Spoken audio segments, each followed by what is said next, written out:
Bienvenue sur Africa 24 dans cette nouvelle édition de l'Africa Tonight. Voici les titres de l'actualité.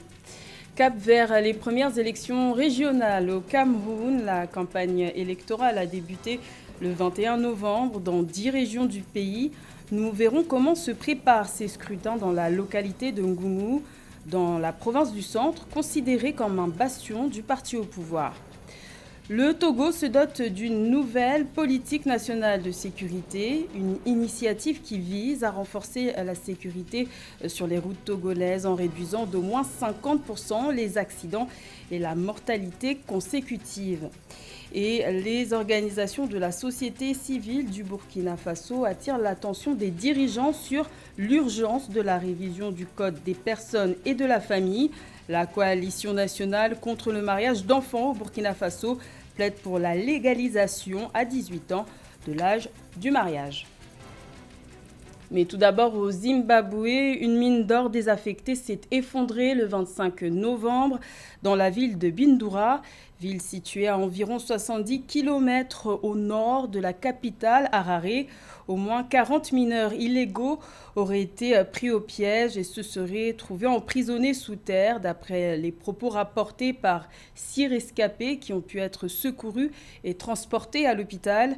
Il est à noter que les petits mineurs d'or opèrent souvent illégalement au Zimbabwe pour tenter de tirer un plus grand profit de leur labeur. Rappelons aussi que le secteur de l'or fait vivre près de 10% de la population zimbabwéenne. C'est le 6 décembre 2020 que le Cameroun connaîtra ses premières élections régionales. La campagne électorale est officiellement lancée depuis le 21 novembre dans les 10 régions du pays qui éliront chacune 90 conseillers régionaux. Ces élections se préparent activement dans la ville de Ngoumou, située dans la province du Centre, une localité considérée comme un bastion du parti au pouvoir, à savoir le Rassemblement démocratique du peuple camerounais. Nathalie Mo. Le Rassemblement démocratique du peuple camerounais RDPC annonce un raz-de-marée lors des élections régionales du 6 décembre 2020 dans la localité de Ngoumou, région du Centre. La campagne électorale a été lancée le 24 novembre 2020 dans le chef-lieu du département de la Meufou et à Konor en présence du ministre de l'Eau et de l'Énergie Gaston Elundou Essomba. Dans le processus de la décentralisation, la mise en place des régions est déterminante pour le développement local de notre circonscription. Il était donc question de passer ce message. Pour la candidate au poste de conseillère régionale Anaclet Ekobo-Messi, le poids et l'expérience politique seuls ne suffisent pas. S'instruire sur l'administration des collectivités territoriales décentralisées revêt une importance particulière pour la vision qu'elle porte. Pour renforcer mes compétences en la matière, parce que je suis géographe à la base et à l'issue de cette formation, il ne me restait plus qu'attendre en lisant, en m'informant, n'est-ce pas, de tout ce qui se passait tout autour. Et le moment venu, je me suis présentée à l'élection. Le département de la Meufou et Akono et la ville de Ngoumou en particulier sont un bastion du parti au pouvoir. L'électorat de cette circonscription n'entend pas trahir sa fidélité au RDPC lors des élections régionales à venir. Ces élections du 6 décembre 2020, à savoir les élections pour la mise en place des conseils régionaux, c'est un moment historique et le RDPC dans la Meufou Akono a toujours été premier sans second. La commune de Ngoumou est administrée par un exécutif municipal riche de 25 membres. La ville a déjà expérimenté la décentralisation à travers des projets de développement mis en œuvre au niveau local, l'électrification des infrastructures publiques, la construction d'une cité municipale et d'un stade de football notamment. Le Cameroun, toujours où l'économie n'a pas été épargnée par la pandémie de Covid-19, plus de la moitié des petites et moyennes entreprises auraient été impactées négativement par la pandémie de coronavirus. Les autorités camerounaises ont donc décidé de soutenir avec 2 milliards de francs CFA 720 structures et artisans. Les précisions de Joël Maribalo. Une bouffée d'oxygène représentant 2 milliards de francs CFA pour les petites et moyennes entreprises et artisans camerounais dans le contexte de la crise de la Covid-19. Cette aide du ministère des petites et moyennes entreprises pour 720 structures et artisans rentre dans le cadre du fonds spécial pour la lutte contre le coronavirus et ses répercussions. C'est à l'intérieur de ce fonds maintenant que les pouvoirs publics puisent de l'argent pour pouvoir donc aider les acteurs de ce secteur-là. Je commencerai par citer le ministère des Finances qui a puisé 50 milliards dans ce fonds pour payer la dette interne des PME qui font face au coronavirus. Le ministère des PME également a puisé là-dedans 2 milliards de francs CFA pour pouvoir partager à 720 PME. Selon l'Institut national de la statistique, 90% d'entreprises au Cameroun éprouvent des difficultés à écouler leurs produits à cause du coronavirus. Ce financement est donc un regain d'espoir pour les petites et moyennes entreprises sinistrées qui vont bénéficier d'un appui direct de 1,5 milliard de francs CFA pour relever leur économie. Celle dédiée aux artisans et acteurs des sociétés coopératives fabriquant des masques artisanaux et des gels hydroalcooliques va donc s'élever à 500 millions de francs CFA. Il y avait des gens qui s'approvisionnaient en matières premières à l'étranger. On a eu à fermer. C'est vrai qu'on avait autorisé les vols cargo, mais quand vous transportez la matière première ou bien le produit fini par la voie aérienne pour chez vous, ça coûte 2, 3, 4 fois, sinon plus cher que le fret maritime. Voilà donc la grosse difficulté.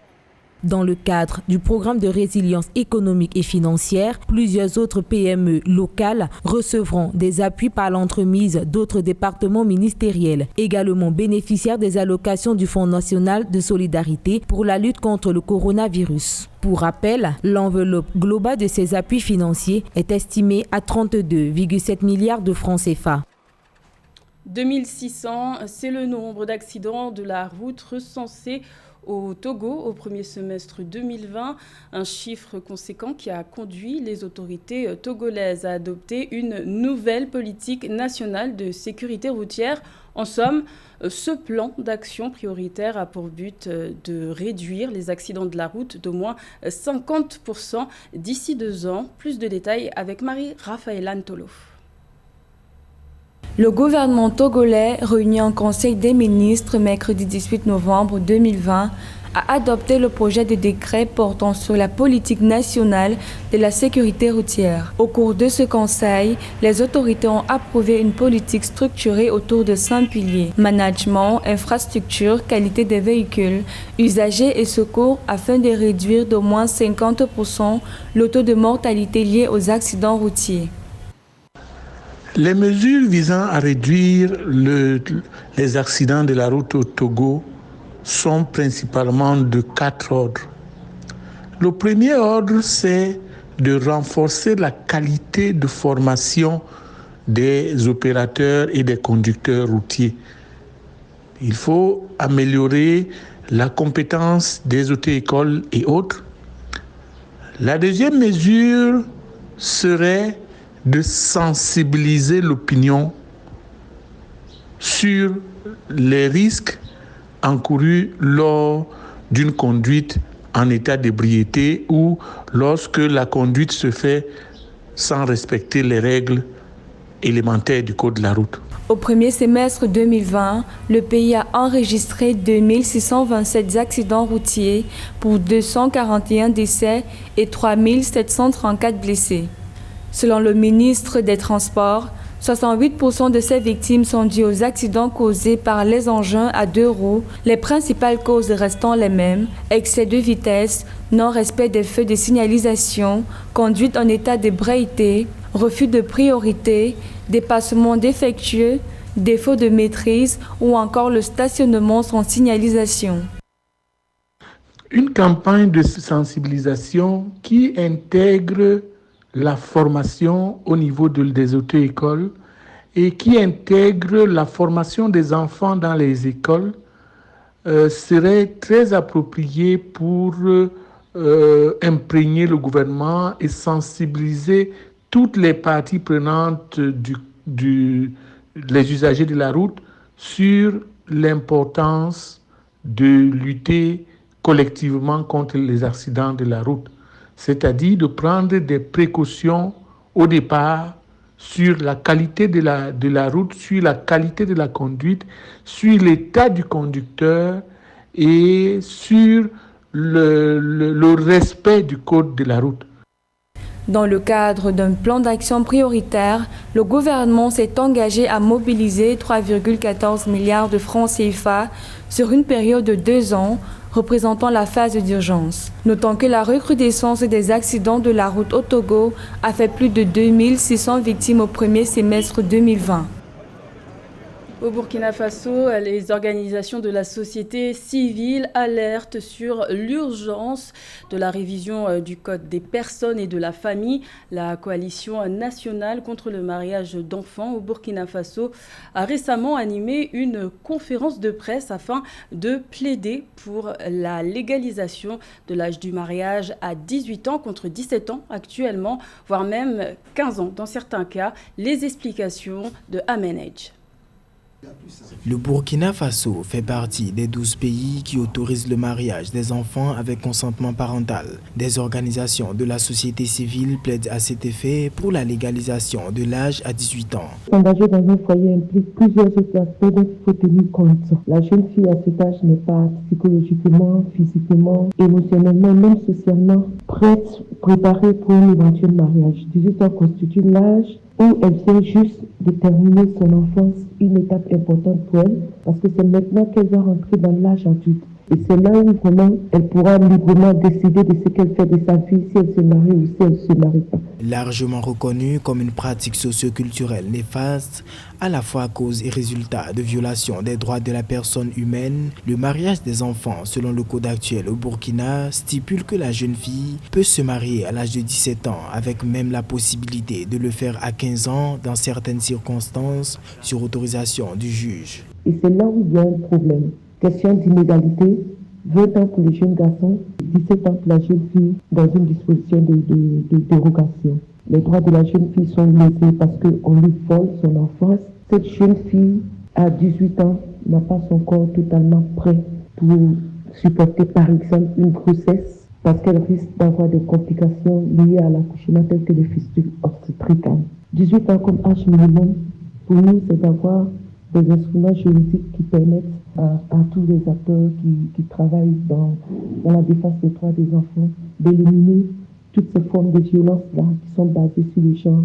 Selon la coalition nationale contre le mariage d'enfants au Burkina Faso, CONAMEB, 10% des femmes ont été mariées avant l'âge de 15 ans et 52%, soit une femme sur 2 avant l'âge de 18 ans. L'Afrique continue de se démarquer sur la carte du monde de la pandémie de Covid-19 avec moins de 4% des cas recensés en 9 mois.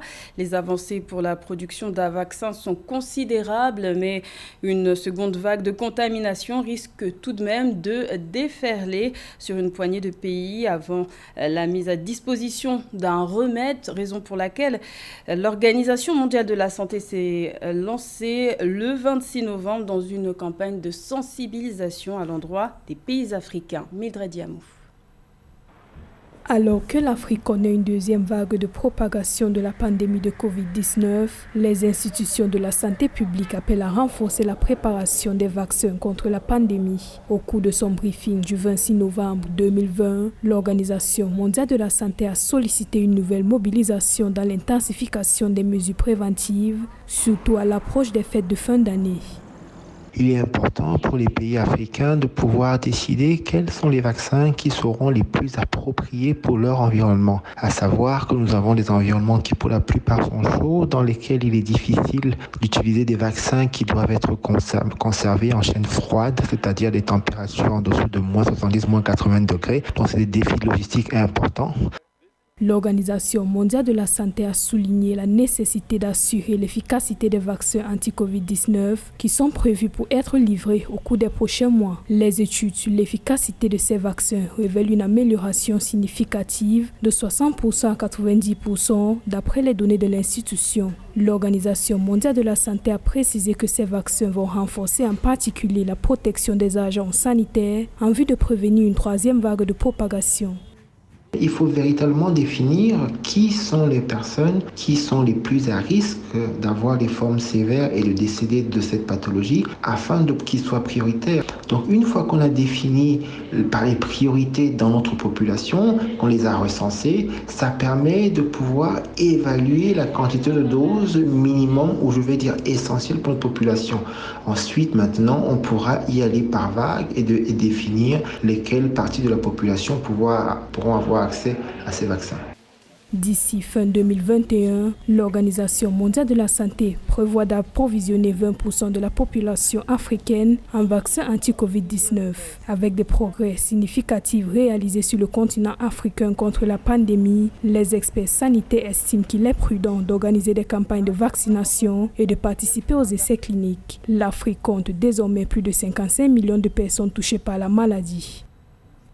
Dans le reste de l'actualité, la candidature de l'Ivoirien Jacques Anouma à la présidence de la Confédération africaine de football devient une affaire d'État. Le gouvernement ivoirien a décidé d'apporter ouvertement son soutien à l'ancien président de la Fédération ivoirienne de football. Décision adoptée le 25 novembre en Conseil des ministres. Notons que ce soutien intervient moins d'une semaine après le décès de Augustin Sidi Diallo, défunt président de la FIF, qui avait accordé le 7 novembre son parrainage à la candidature de Jacques Anouma à la présidence de la CAF. Rappelons que l'Assemblée générale élective du président de la CAF est prévue le 12 mars 2021 à Rabat, au Maroc. C'était le journal de la rédaction. Merci de l'avoir suivi. L'information continue sur Africa 24.